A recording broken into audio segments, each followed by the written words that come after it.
Well, now, there are two other considerations we need to look at, one other major one, and that is, shouldn't we take precautions just in case the scientists are right that are trying to push this alarmist notion? The murderous, I've called it, precautionary principle. It's not a principle at all. It's an expedient used by the environmentalist lobby to justify schemes which, without a slogan of that kind, would be seen for what they are, which is barking mad and incredibly cruel. Now, I'm going to look at two previous worldwide scares, both of them quite recent. One was a real scare, one was a bogus scare.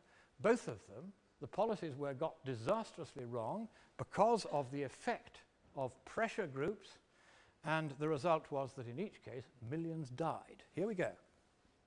HIV. Now, 20 years ago, I had just come out of number 10.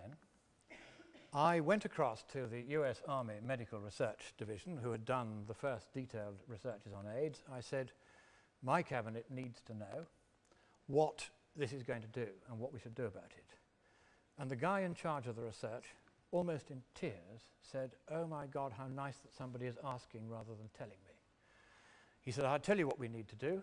We need to make sure that we test everyone to find out who's got it, and we isolate, in the kindliest way possible, those who have got it. That is the standard procedure with any fatal infectious transmissible disease. That's what you do. And I said, well, you know, that's rather difficult, isn't it, socially? We've got campaigning groups saying we mustn't do that.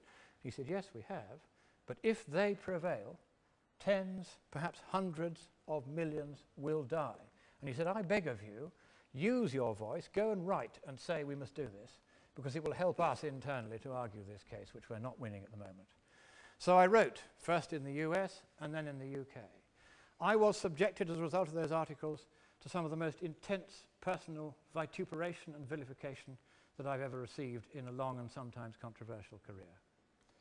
I was the subject of hate mail, phone calls, threats, death threats, the lot, because I suggested that people who got AIDS ought to be isolated so that people who hadn't got it wouldn't get it.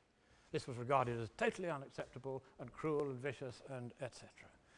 And it was heartbreaking, and I mean heartbreaking. What then happened?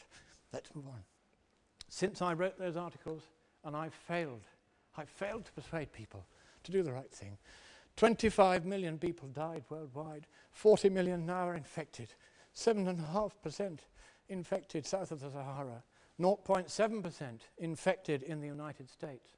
And now, a warning to the United States and eventually to us, 1% is the epidemic threshold. Once 1% prevalence is achieved in the United States, nobody's talking about this over there, then you can't stop it spreading right through the population as it has in Africa. That's what happens. It'll be a bit slower than in Africa for various factors, but it will still spread.